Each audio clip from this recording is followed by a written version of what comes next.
The Health, Education, Labor, and Pensions Committee will please come to order. The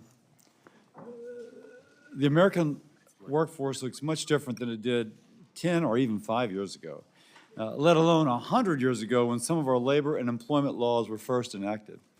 There are now more than 27 million Americans working as independent contractors, having the flexibility to make their own schedule to decide when, where, and how they want to work. More and more I'm hearing from people back home, and they want jobs that offer this type of freedom. Just one example I love to share. I got picked up by Uber or Lyft at the New Orleans airport, and the guy had just moved from San Francisco to New Orleans. Two great cities, but obviously he chose the best of the two, and he just wanted to do it. And so he calls up Lyft and says, I'm moving to New Orleans. He shows up and then goes immediately to work. Because he worked independently, he had that freedom to move place to place without losing a source of income. And then another guy, he's a daggum chemical engineer, and he says he'd rather be a Lyft driver. And he goes, I'm tired of the cubicle.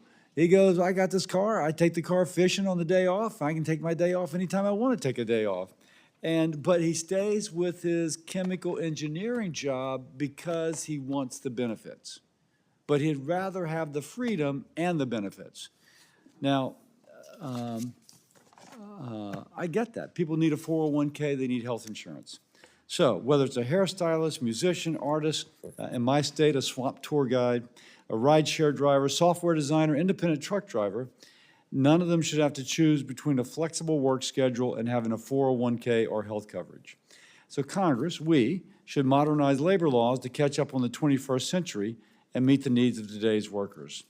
Now, our labor laws are about 100 years old, and that prevents the independent worker from receiving the benefits that they would have if they choose to be a flexible independent worker.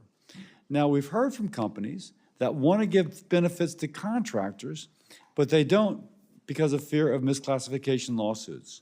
So last week I joined Republican colleagues, Senators Paul and Scott, in releasing a legislative package modernizing federal law, giving power back to the workers.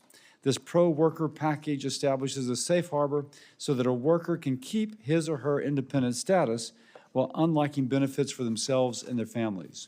It strengthens workers' flexibility.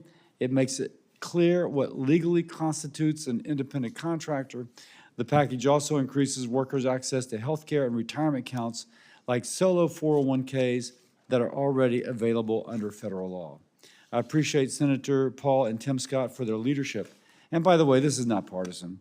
States with Democratic governors like Pennsylvania, Maryland, and Wisconsin, red states like Georgia, Utah, and Tennessee, all working on pilot programs or legislation supporting portable benefits.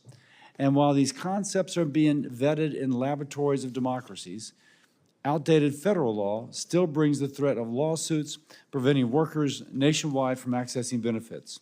It's time we establish consistency and clarity for every worker so that those who wish to be independent contractors can not only have the flexibility and independence, but also the financial security. So I urge all of us, Democrat, Republican, to work together to achieve this goal, just as Democrats and Republicans on the state level are doing the same thing. I thank the witnesses for being here. Thank you all for representing your position. And I look forward to our discussion how we can empower workers to succeed. With that, I recognize Senator Sanders.